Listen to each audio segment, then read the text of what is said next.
It was even easier than Ryan had estimated to get into the house on Carrie and Sean's first date on his first Monday back at work. Ryan had been able to orchestrate almost the exact time the pair of lovers would leave work for the afternoon by making a point of taking Carrie to an early lunch.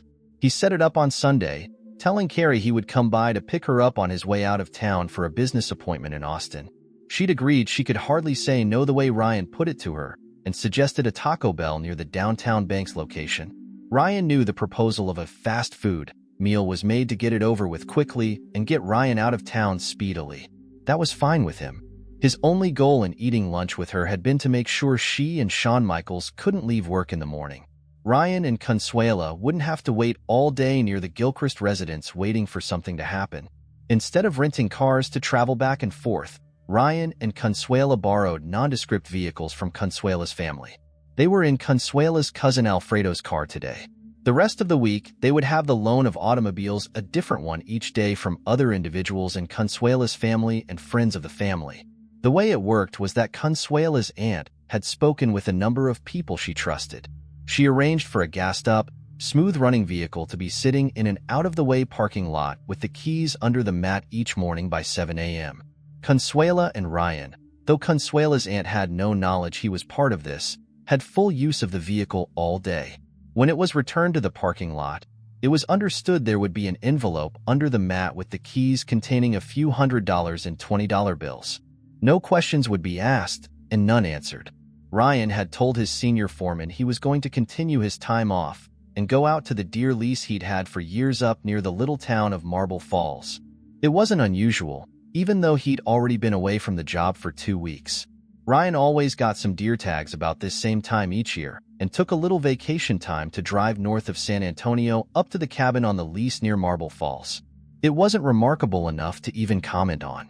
The business hadn't been making enough money in prior years to permit the 3-week vacation.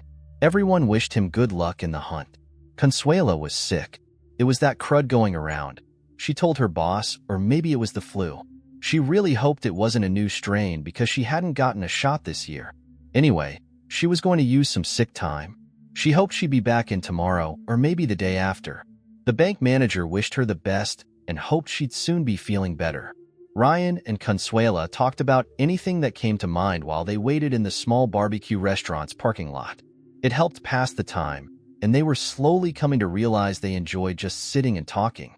Just being with each other for any reason was beginning to be important to them. Ryan had left one bug in place, a sensitive listening device taped to the back of a small table in the foyer that would tell them when Carrie and her boss came in. Consuela had gone into the restaurant and brought out a bag of pulled pork sandwiches.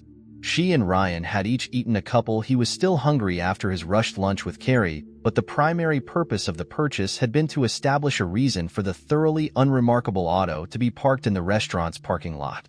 "Well, it's about damn time," Ryan commented. He just glanced at his watch, thinking his wife and Michael should have had enough time to set up their excuses after lunch and leave for a few hours of licentious pleasure.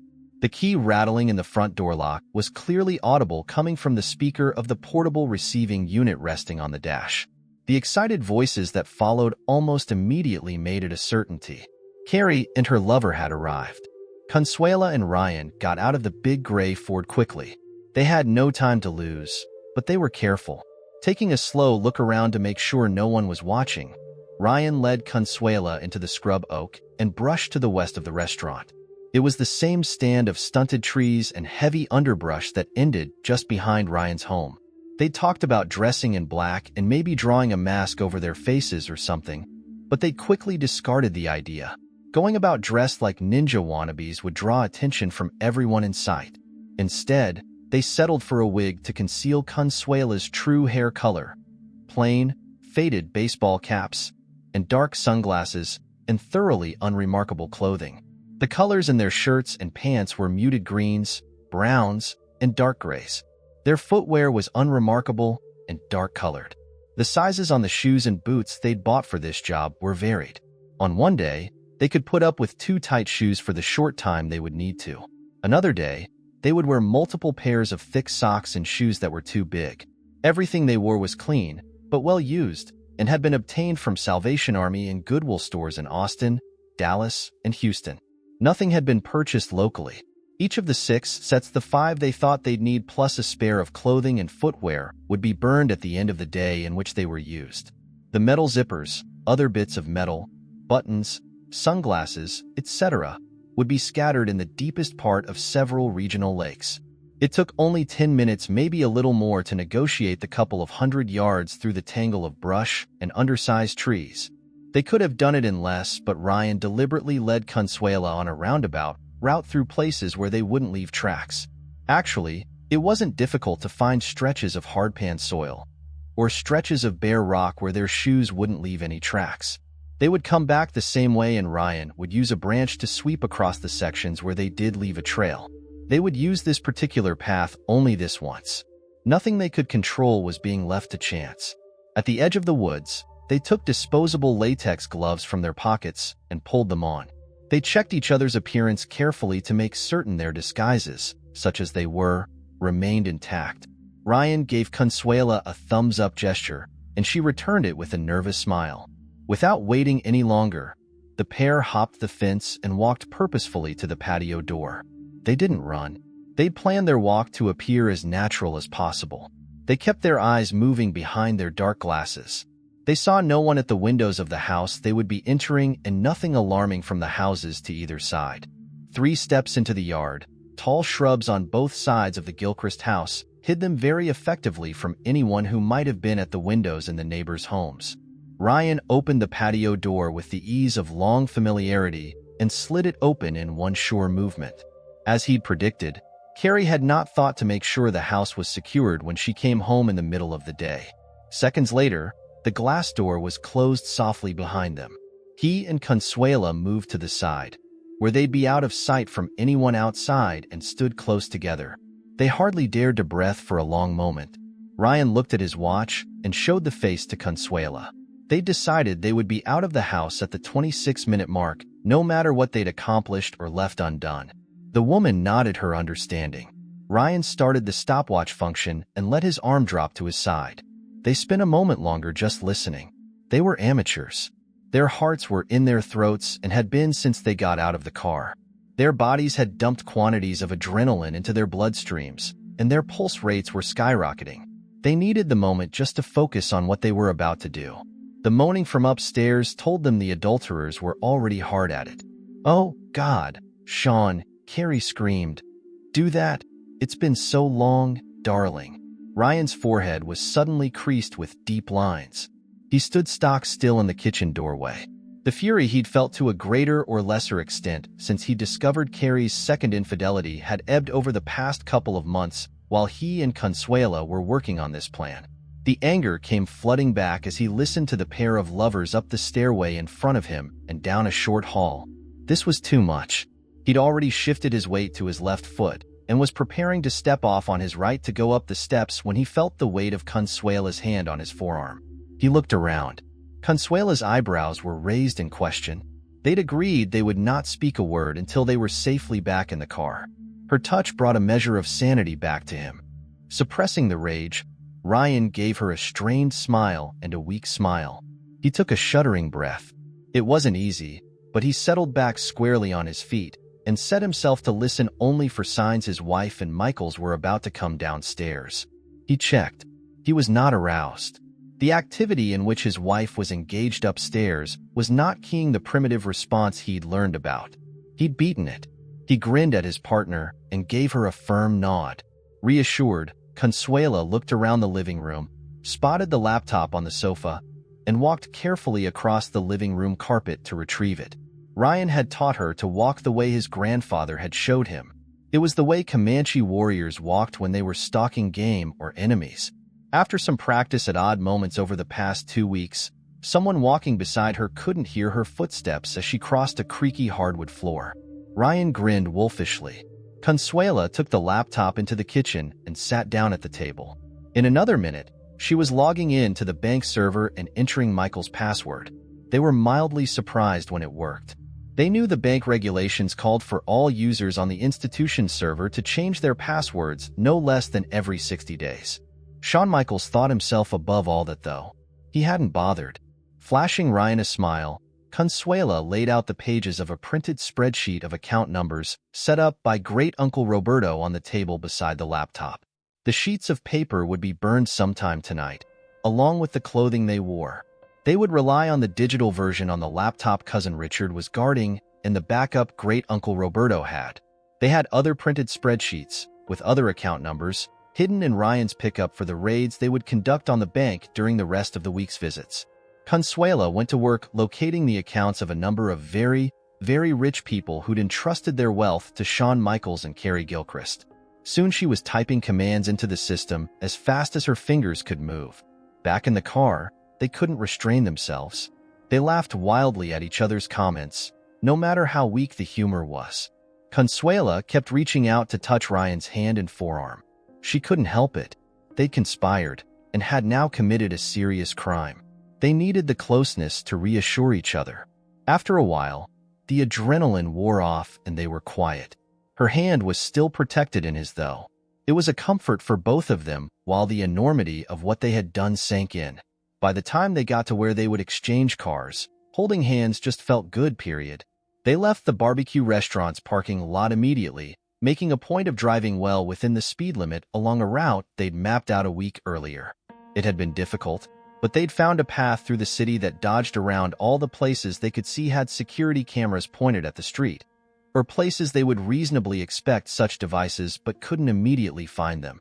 With their dull, uninteresting car, their wigs, caps, dark sunglasses, and carefully unremarkable clothing, they didn't think they'd catch anyone's eye even if the tapes from every private home and business along that route were examined. They kept their caps pulled down and brought a hand up by their face whenever they could, just in case. There was always the incredibly remote chance someone either of them knew might see them as they drove by. Back at the lot where Ryan and Consuela's cars were parked, they stripped down to their underwear and put everything they'd used this day into a big trash bag. The bag went into the back seat of Ryan's pickup. They were mildly embarrassed at their partial nudity before each other. This was, after all, the first time they'd seen each other undressed. Neither noticed the other's discomfiture. Each thought the other was calm and businesslike. Neither thought the other was in the least self-conscious. They dressed quickly and departed in different directions. Consuela left to pick up Belinda from daycare, and Ryan raced to get to the hunting cabin he was using in the hill country near Marble Falls. Tonight, he would burn everything in the bag and the ashes sifted for metal parts, buttons, etc. Sometime around sunrise, he would get in the flat-bottomed 16-foot fishing boat he kept up there and dump the ashes and metal parts in the deepest parts of the nearby lake. He might even catch a bass or two for breakfast, who knew? There would be no evidence of anything he and Consuela had done left behind, though, and that was the important thing. By Friday, it was a well-settled routine for Ryan and Carrie. It was almost boring. They had to work hard at reminding each other to not relax on the tight security measures they were practicing. They parked at different locations each day, somewhere close to the barbecue restaurant because the only good place to enter the brush was just off the restaurant's parking lot. Their disguises and carefully staged changes in their pace and posture ensured no one would notice the same couple wandering around all week long. Shawn Michaels and Carrie Gilchrist found time to sneak off to the Gilchrist home every day that week. The times of their meeting varied, but they always made their rendezvous, and it was always at the Gilchrist home. Ryan thought it was sad that Shawn Michaels never sprang for a motel room, just for a change of scenery. The man was cheap. That's the best that could be said about him. Consuela thought that there was nothing better to be said about the man was particularly sad. Changing to their disguises on Friday took Ryan and Consuela less than half the time it had Monday. Parking just down the street from the barbecue restaurant, they strolled slowly toward it arm in arm and walked past without stopping. Ryan let the earpiece from the remote portable receiving unit slip off his ear and tucked it into his breast pocket. The two Behar County Sheriff's patrol cars parked nose out in the parking lot were almost certainly their only because the officers were inside working their way through a big plate of ribs. There was no officious bustle of law enforcement officers coming and going and no activity around the place that hinted of an ongoing investigation inside the restaurant or in the little patch of wilderness nearby. No one showed any interest as they passed by and no one pursued. None of that mattered in the least. "Wave off," Ryan said in a low voice a block away from the place. Consuelo wasn't familiar with the term, but its meaning was clear enough. She nodded imperceptibly beneath the floppy army surplus bush cap she wore today. At the corner, she turned back, seemingly to check the traffic before they crossed the street. "No one coming," she murmured. "Still, 'tis the better part of valor," Ryan remarked. "It's an omen," Consuela said decisively. Ryan didn't question her appraisal. Without appearing to hurry, they walked completely around the block and back to the borrowed car they had for today, got in, and left. They filled their last black trash bag with the clothing they'd just removed, added the sets they hadn't used, and put the bag in Ryan's pickup. He put an envelope with $300 under the seat. There was no floor mat in this car, and got out of the area quickly, parting with a quick kiss both badly needed from the other. There was an urgency to their movements that hadn't been there before. They told themselves nothing had changed from yesterday's adventure, but the threat they felt from the inoffensive patrol vehicles gave the lie to their words. They were relieved this phase was over. The next day, after returning from his supposedly unsuccessful hunt, Ryan removed the audio pickup near the front door. He crushed it under his heel on the concrete garage floor and carefully picked up all the pieces. They were placed temporarily into a trash bag and were dropped individually that night into a handful of dumpsters across the city. That same Saturday evening, an hour after a late evening phone call from Consuela, Great Uncle Roberto began spreading the word. The next Monday, at a myriad of banks all through the Caribbean, men and women with eminently forgettable faces and nondescript appearances began emptying accounts using passwords the banks knew only the true account owners could possibly know. They took the cashier's checks, sometimes cash, and made their way to other private banks where they made deposits according to their instructions. Secondary accounts suddenly flush from cashier's check deposits were looted almost as quickly as computers could process the transactions. None of the accounts had a positive balance the next afternoon. From that point on, every deposit and withdrawal was in cash. Eventually, thousands of comparatively small amounts, generally in US dollars, began to find their way to Roberto's special number accounts in private banking houses. 3 weeks passed without a cry being raised. Ryan was sure he'd see something in the paper or on the radio as quick as something hit the fan. It would be the most significant event to hit down there in the history of the bank. He knew that because when Consuela totaled everything up, they found they'd sent just short of $9 million out of the country into offshore accounts.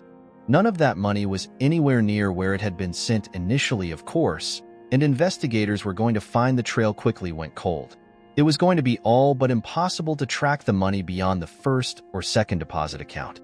All the anonymous men and women who had emptied one account only to put the money in another account had done their jobs and were gone.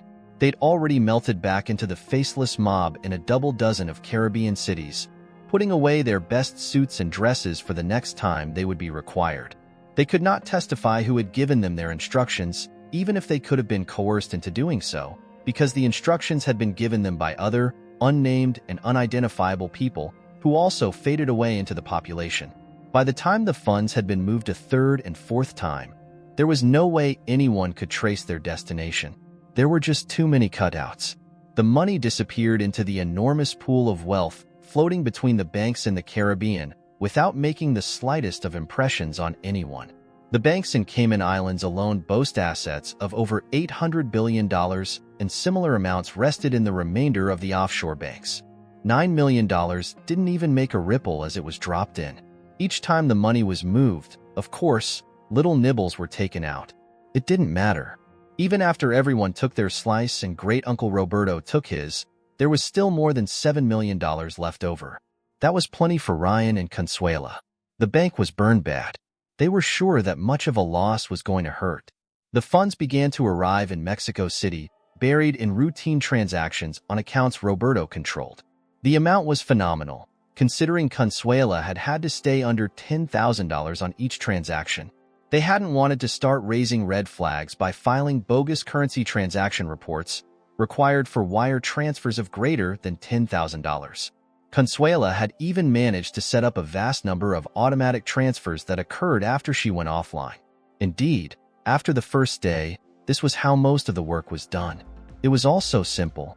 It was marvelous what one login name and a 12-character password could do. Oh yes, when someone caught on, There was going to be a minor explosion down there inside the business district. It was only a matter of time.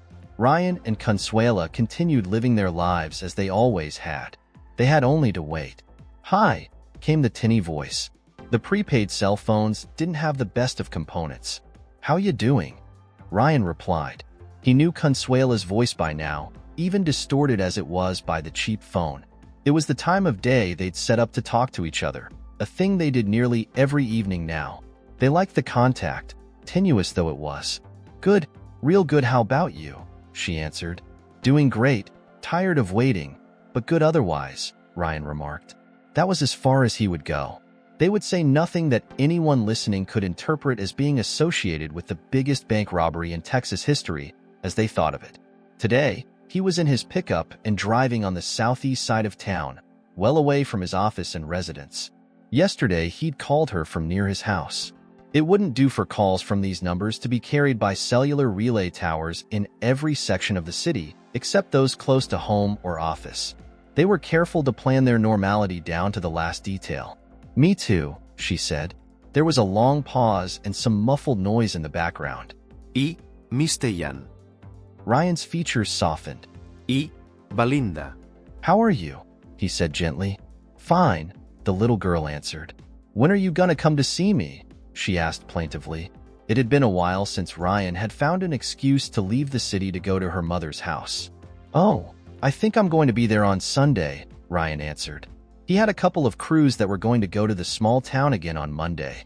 Several businesses along the main street had negotiated a special price with him for remodeled storefronts, a group rate of sorts. He'd already told his wife he was going to go out a day early to survey them. Carrie didn't mind. She was glad to be rid of him. He talked to the 4-year-old for a few minutes. He enjoyed conversations with her, and she loved them because he didn't talk down to her. Both of them looked forward to his clandestine visit Sunday evening. "Are you still there?"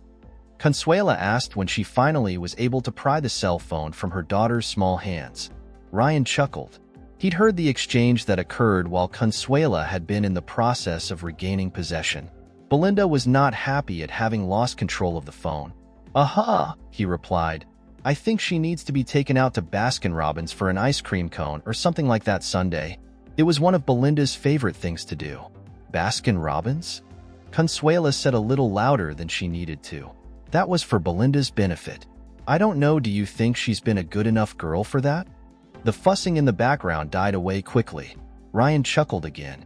There was a small pause. "I saw an interesting TV show last night," Consuela said casually. "Oh," Ryan responded. "Yeah, on Channel 16, she said. At 10 o'clock it's on every weeknight at that same time." "What's the name of it?" Ryan asked curiously. He and Consuela talked about anything that came to mind, but she wasn't usually so circumspect. He could sense something in her tone. "It's called Busted, and I think it's a show taped up in Dallas, maybe Houston or somewhere like that," she said a little nervously. "Oh, what's it about?" he asked. "I'd rather you just take a look at it and tell me what you think," Consuela countered. Clearly, she didn't want to discuss it on the phone. Ryan gave up trying to get anything from her and agreed to take a look at the show. They talked for another 10 minutes and then ended the call when Ryan got into heavy traffic. They would see each other day after tomorrow. It would have to be soon enough. He watched the television show in his study. With the door closed, it couldn't be heard upstairs, and he'd recently moved a new Lazy Boy recliner in. He wasn't sure Carrie had even noticed. These days, she seldom visited any part of the house where he might reasonably be found. Carrie had gone to bed early with yet another in an unending series of headaches. He could tell she was beginning to feel a little uneasy about Ryan's continued lack of interest in S, but she wasn't alarmed enough to do anything about it yet. For now, she was content getting her needs for security taken care of by Ryan. Shawn Michaels saw to her S and most of her emotional needs. She had her cake and was eating it too. There really was nothing about her life she wanted to change. The TV program opened with information about a private investigation firm based in Houston. Ryan didn't know the name of the agency, but that wasn't surprising. Anyway, this episode was taped in Austin and was about a young woman who'd become suspicious of her live-in boyfriend. They had a baby born only a few months ago. It seemed he was displaying a sudden irresponsibility and had grown distant with her. She thought he might be cheating on her and wanted Busted to investigate. She was right. The boyfriend had found another girlfriend and was already involved with the new woman. The host met with the girl one evening to show her video clips of her boyfriend kissing, hugging, and disappearing behind a motel door with the other woman. After a period of crying and obvious distress, the host took the girl and a film crew to the outdoor restaurant where the straying boyfriend and the woman were having dinner. The boyfriend looked like a deer caught in the headlights when the camera crew started taping. He never recovered and meekly took a considerable amount of verbal abuse from both his significant other and new girlfriend for some time. The host said they would reveal the outcome of the confrontation later. The second episode concerned a man in Houston who thought his wife might be having an affair with a man she'd met at the gym. Except for the changed roles and slightly different specifics, this one was a virtual repeat of the first installment. The final credit said the investigatory service the PI firm offered was open to anyone and, if they used the participant's case on the TV show, it was free. Ryan thought for 10 minutes past the point where he was sure of what he was going to do, just to make sure it was the right decision. Then he picked up the phone to call the number shown on the screen. Tomorrow morning he'd call an attorney and tell him, or her, he was sure his wife was cheating on him and what he'd done to expose the adultery. He knew what the TV show's detectives would find out. The long wait was nearly over. The night was dark, and there was lightning building up off to the northwest. A storm was gathering strength up in the hill country, and it was about ready to lash out at the big city in its path. It was warm. Indian summer had held on particularly long this year with unusually mild days and cool nights. Everyone was in a light jacket or shirt sleeves, with raincoats or ponchos close to hand. The host motioned to the camera woman and she assumed a strong stance, setting her feet wide apart and making sure her knees weren't locked. She'd seen a number of guys and gals working behind the camera fall flat on their faces when they passed out from decreased blood circulation. It was a revelation to her that people who faint invariably fall forward. She hadn't known that. She would have been amazed to learn military personnel were regularly counseled to not lock their knees while standing at attention in formation, and it was for the same reason she avoided the practice. Once everyone was set, the host took Ryan by the elbow and tugged him close so they would both be in frame. He began to speak. He was sorry they'd had to ask Ryan to come back early from his business trip, he said. They had information on the case Ryan had brought to them. He was sorry, but tonight he had to tell Ryan his wife was indeed straying from her marriage vows. Ryan was visibly dejected. He thought he did it very well, but on the chance it wasn't working, he turned and walked away from the host and the camera for a moment. There was only his broad back to watch for a long moment. Not wanting to overdo it, Ryan cleared his throat and went back to the host. He nodded a slow yes to the host's question about seeing the videotaped evidence he had with him. The tiny cameras the show's detectives had shown him how to install in his bedroom had been exceptionally high-quality devices. The scenes of his wife having it with her lover were sharp and clear. They were at least a full magnitude better than the videos he'd made with his own spy cameras. Showing distress while he watched the tiny digital camcorder's view screen, Ryan tugged on the beard he'd recently grown. The beard and a nice mustache were on his face to change his appearance. He'd grown them and was wearing the Texas Rangers baseball cap, so the spy shop owner in Dallas wouldn't recognize him. It was one of the myriad of just-in-case things he and Consuela had done over the past few months in the interests of securing their secret from others. The beard and mustache would also serve to disguise his face from the people in the little town 50 miles outside San Antonio. He and Consuela hadn't been together in the cafe or anywhere else in public, for that matter, for a couple of months, but it didn't hurt to be just that little bit more careful. The host had known already Ryan was open to seeing the video, of course. The producer who'd called Ryan in Memphis 2 days ago had been properly apologetic, but they were hoping Ryan could meet them Friday evening when they could get a full film crew down to San Antonio. Ryan had told the producer on the phone he would come and agreed to the show taping him viewing the graphic videotape. The conference he was attending in Memphis wasn't at all critical to Ryan. In fact, he'd only gone out of town to give Carrie a sense she was free to do whatever she wanted anyway. He quickly agreed to come home. When the host asked the question he'd earlier told Ryan he would ask the one about asking for an explanation from his wayward wife, Ryan had a sudden inspiration. He signaled frantically at the camera and the producer behind it. "Wait, I got an idea," he told them. The annoyance on the faces of the host and producer faded as Ryan explained what he had in mind. They knew he'd recognized Shawn Michaels in the videos. He'd said so on camera. They hadn't known Ryan was well enough acquainted with Michaels' wife to phone her. They smiled broadly at his suggestion they call her and invite her along for the confrontation, as they called it. Someone handed Ryan a cell phone with the top already flipped open. "Mrs. Michaels?" Ryan asked. "Yes," the feminine voice answered uncertainly. "Sharon, this is Ryan Gilchrist," he said somberly. "Oh, hello, Ryan," she replied. There had been no pause. She'd remembered his name immediately, though it had been some time since their last meeting. Her voice didn't sound happy, though. Ryan decided to get to the point without sugarcoating anything. "Sharon, I'm just as sorry as I could be to tell you this, but your husband and my wife have been having an affair," he said bluntly. There was the sound of a sharply inhaled breath, but Sharon didn't offer an immediate comment. "Sharon?" Ryan said finally. Yes, I'm here," she said. There was a fatalistic note in her voice. "How long have you known?" she asked. "I've suspected for months, but I saw proof of it this evening," Ryan answered.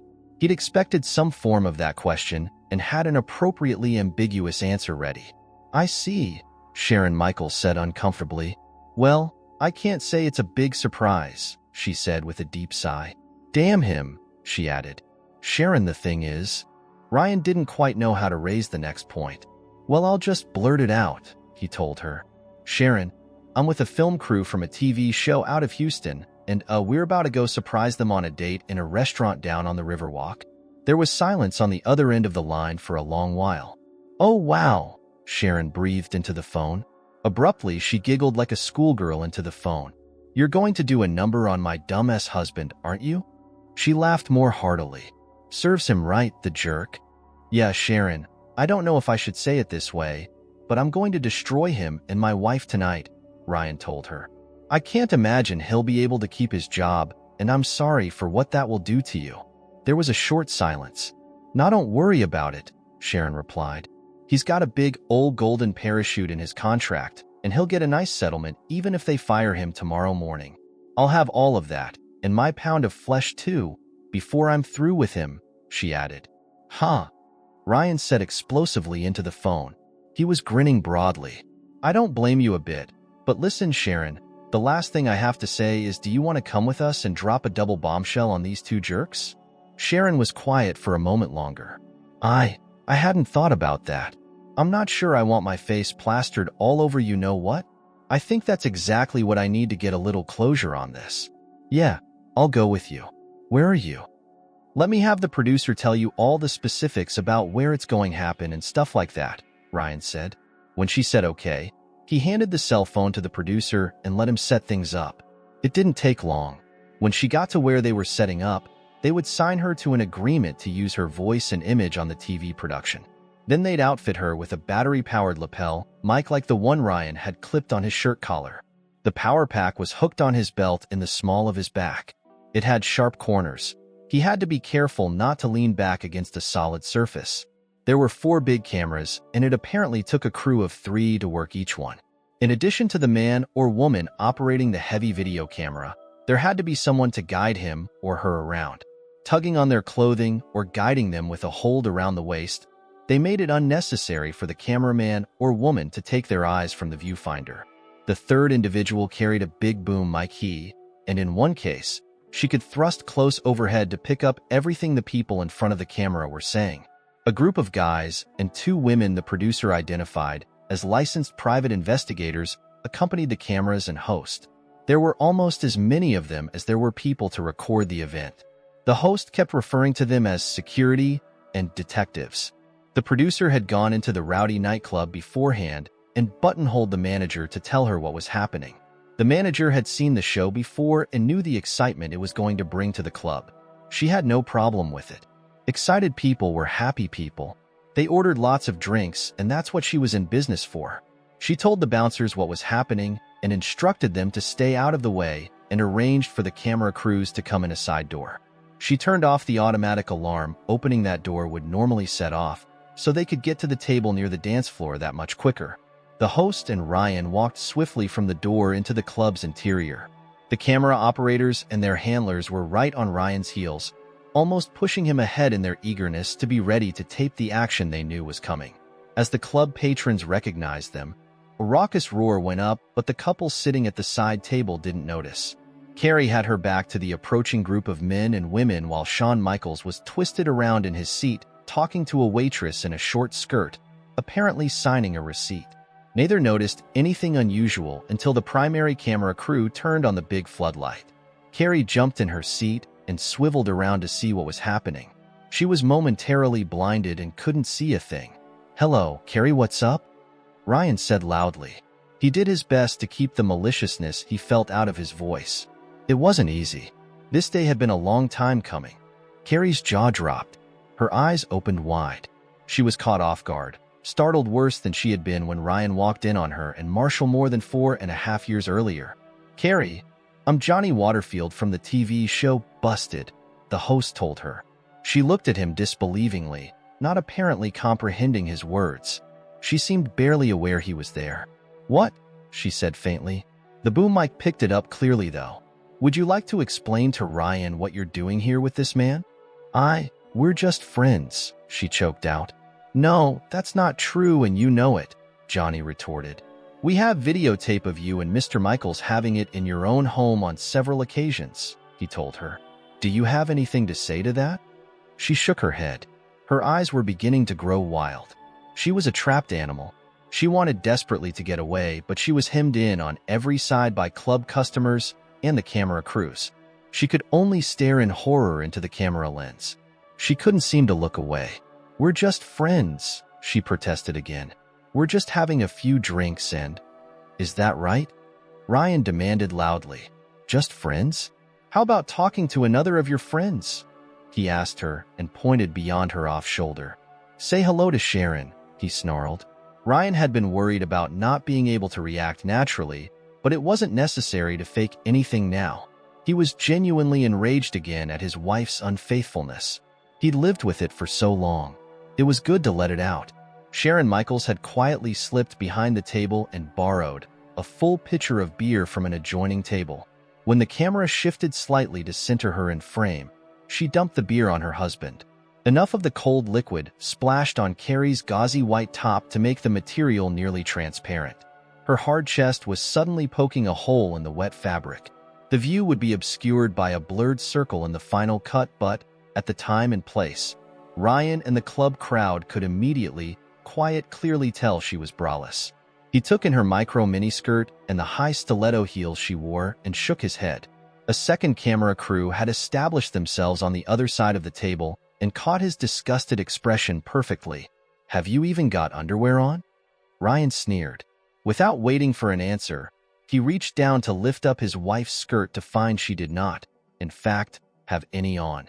The crowd, that part of it that was close enough to see, roared. It was another shot that would have to be edited with a blurred circle, but viewers of the final product would be able to easily figure out what hadn't been there. Carrie's hand swept down quickly to yank the skirt back into place. She struggled to move, tucking her legs under the table. Across from her, Shawn Michaels was still struggling to wipe the beer from his eyes. He had yet to utter a word. His eyes were huge circles in a pale face. He was dividing looks between the camera lens and his angry wife. That he hadn't yet said anything wasn't keeping Sharon from haranguing him viciously. "What do you have to say for yourself?" she demanded in a loud voice. "Speak up, you son of a.b. What are you doing here with this?" The crowd loved it, and the noise level rose again. The producer had a beatific expression on his face. There would have to be a lot of editing on this, but it would be the best episode he'd put together in the last year and a half. Sharon reached out and caught her husband's earlobe between thumb and forefinger. She yanked him out of his seat and began dragging him toward the exit. It started a general exodus. Carrie lurched to her feet and struggled to push her way out of the club. She was in shock and wasn't very steady on her 5-inch heels. The club's customers weren't cooperating either. They resisted her attempts to get out quickly, and a number of men took the opportunity to cop a feel or two on her journey to the front door. She never noticed. Outside, the camera crew dogged her steps as she desperately trotted down the sidewalk. She abruptly realized she was going in the wrong direction and had to turn back toward the parking lot where she parked her car. Going back past the club made the patrons still gathered outside all that much happier. The rain was causing her top and skirt to cling tightly to her body now. Her mascara was running and her hair was plastered to her head. She dodged into an alley and trudged down it, finally finding a doorway into some building where she could shelter for a moment. "I can't believe," she breathed. The host was still with her, as was the main camera crew. "What, Carrie?" Johnny asked interestedly. "Would you like to explain why you've been seeing another man behind your husband's back?" "I'm sure he'd like to know." "I can't believe he'd humiliate me this way," Carrie wailed. Johnny looked at her in disbelief for a moment, shocked out of his professional face. His line of patter failed him for a moment. "Don't you think you've been the one doing the humiliating, Carrie?" he asked at length. Carrie didn't answer. She might not even have heard him. She struggled to get past the host and continue down the alley. When she got to her car, her shaking fingers wouldn't cooperate. She had a hard time retrieving her keys from her small clutch bag and fitting them into the lock. Johnny finally took them from her and opened the door for her. She had to try several times to get them out of his hands before he finally gave them up. She wouldn't respond to any of his questions. She just kept shaking her head no. Ryan knocked on the window, letting his knuckles rap hard on the glass. "Hey, sweetie," he said facetiously. "What's your hurry? The party's not over yet. Look what I have for you." His lawyer had been primed and ready since the morning after Ryan called the TV show's producers, but the paperwork sat in Ryan's file, waiting for the right time to be brought forth. When Ryan heard from the producer 2 days ago, he called the attorney and set certain things in motion. The petition for divorce Ryan had already signed was taken to the courthouse and filed with the clerk of the court. There was a certain required formality Ryan had to arrange, and that was going to happen right now. Ryan stepped back to allow the older man in a Western suit and an expensive-looking, cream-colored Stetson get closer to the door. The short, slender man showed Carrie his process server's badge and identification. He was only another private investigator Ryan had hired, but the badge looked very official. She stared in confusion for a long moment. Finally, at the man's gesture, she rolled down the window. "Carrie Denise Gilchrist?" he asked formally. She nodded. He slipped a sheaf of papers from his inside pocket and slapped them into her hand. "You are served," he said succinctly and backed away. He sniffed, certain he was going to catch a cold from all this. Opening an umbrella, he walked back out to the street where he'd parked his car. One of the cameras caught a view of his slow walk down the sidewalk, but it didn't make the final version of the incident. Carrie was still holding the documents that had been thrust into her hands. She looked as if she'd lost the capacity to be any more shocked. Her expression was lifeless, uncaring. "Carrie," Ryan said sharply. She turned to look at him. "Don't bother going home," he growled. "The locks on all the doors were changed 20 minutes after you left the house this evening for your rendezvous with your friend. I hired a bunch of movers to pack everything in your closet, and the boxes will be delivered to your parents' place in an hour or two. I don't care where you go, Carrie. I loved you, but that love is dead. You killed it, and it won't ever come back, never. Don't call me, don't write me, don't try to get hold of me in any way, shape, form, or fashion. Understand?" he said harshly. "I don't want to see you. I don't want to hear from you.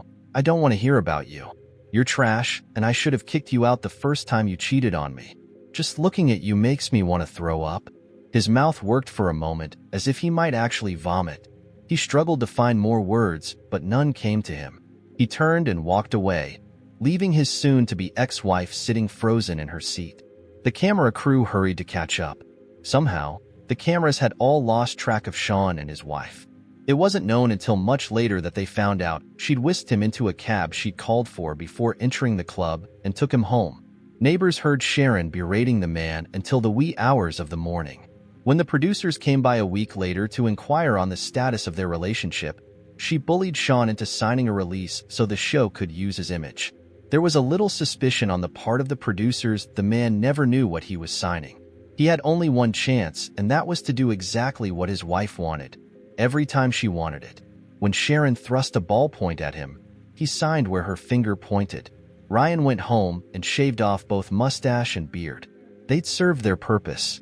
The morning after the TV show was videotaped, another attorney Ryan had hired showed up at the bank and settled into one of the overstuffed easy chairs in the big, well-appointed suite where the most senior officers had their offices. When John Harrison, the bank president, walked in, he asked why Carlton J. London was sitting there with 3 of his law assistants in attendance. Harrison knew exactly who the attorney was. They were both members of the same art groups and charitable organizations in San Antonio. London was also one of the finest civil law attorneys in the state. Slim and dapper, he was tough as shoe leather in the courtroom or in the saddle at the ranch he had out west of Abilene.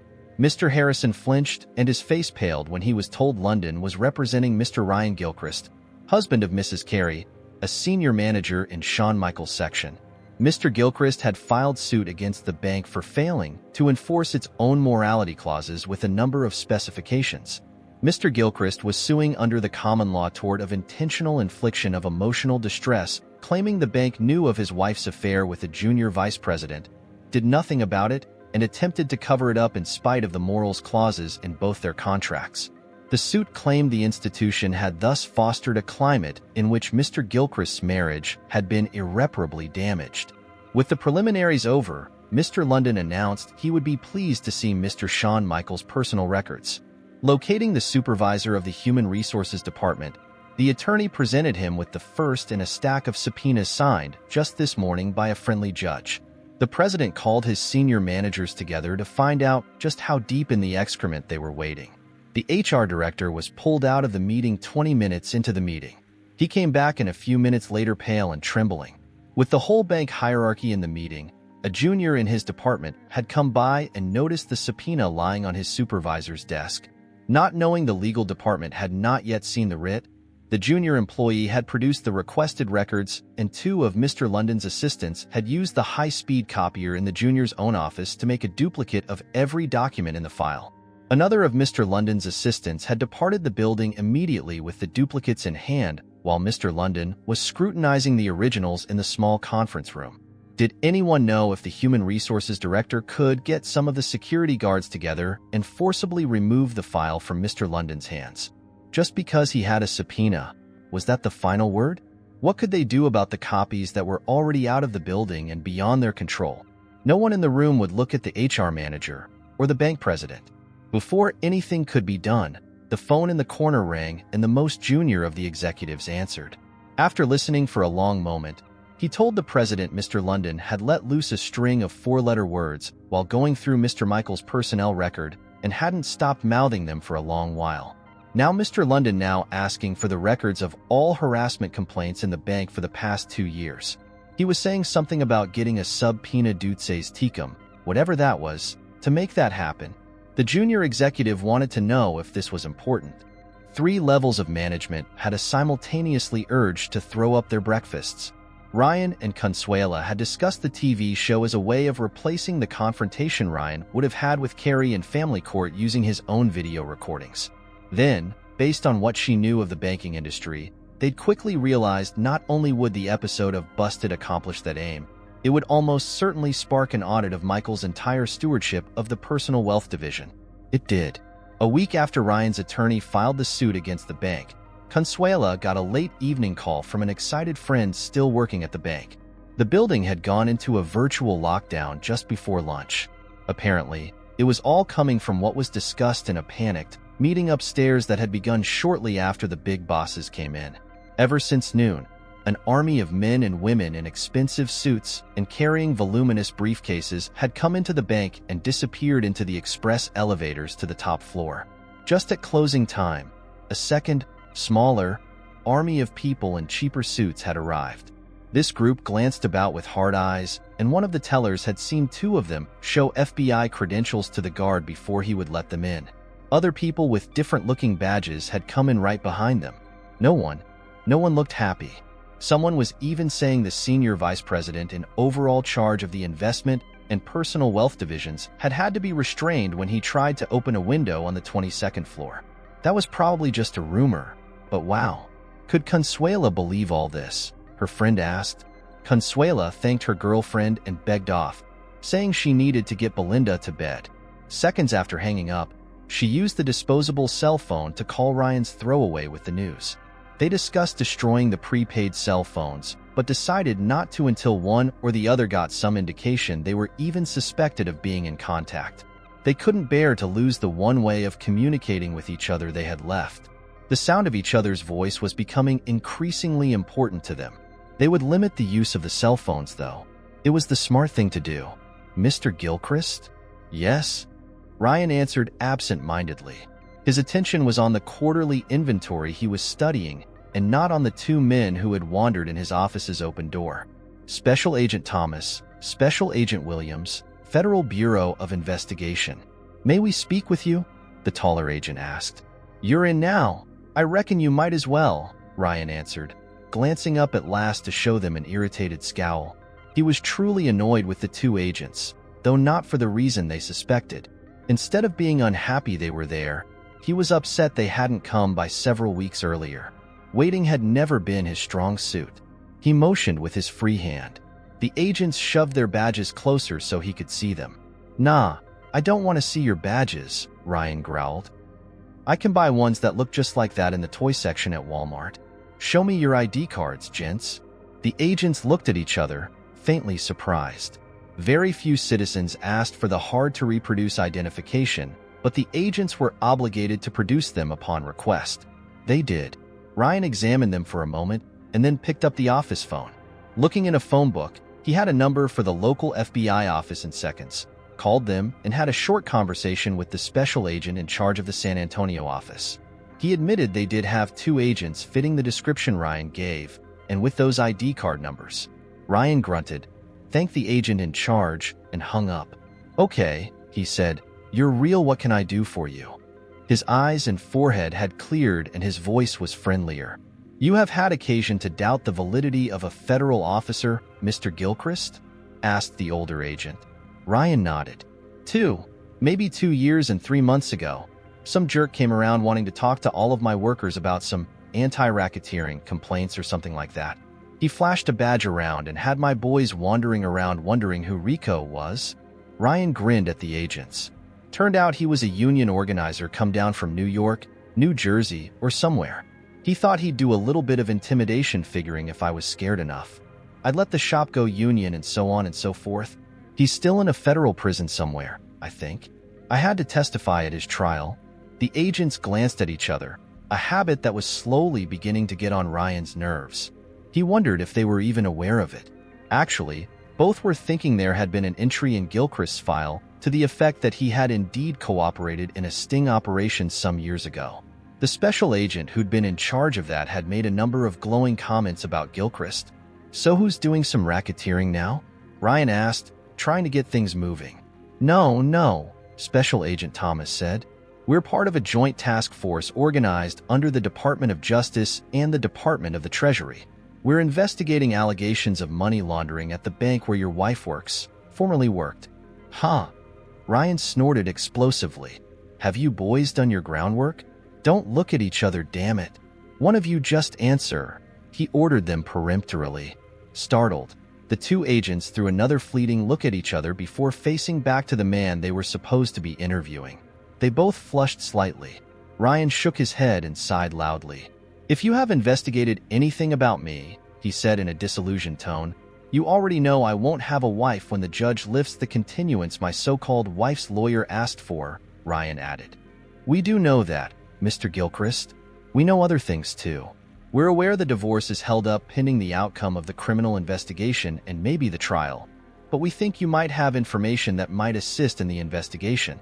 Is there anything you'd like to tell us? That was from Agent Thomas.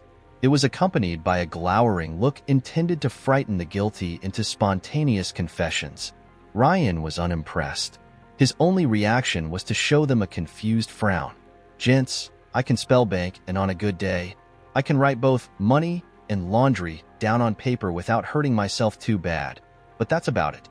How the dickens can I help you with what's going on down there? Shoot, I don't hear anything from there. Now that me and the wife are on the outs, he said forcefully.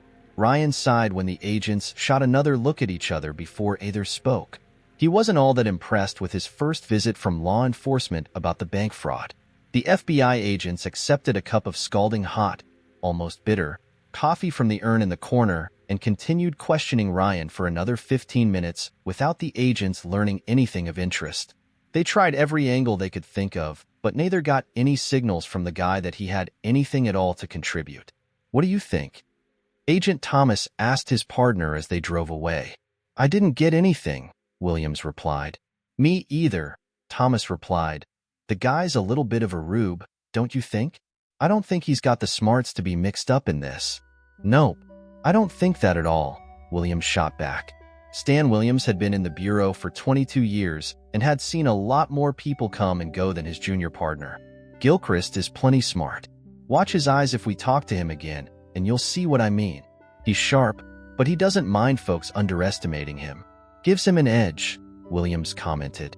"But I doubt he's involved in this," Agent Williams remarked. "All he's got is a BBA and a grand total of 2 or 3 night courses in elementary banking practices some years ago. I don't see how this guy could be part of it." "Uh-huh," Thomas said. "Yeah, he doesn't even have a passport. No indication he knows anyone in the Caymans or anywhere else down there. No unexplained money, no unusual debts, and none that are putting a strain on him or his business. If he's part of it, he's damned good."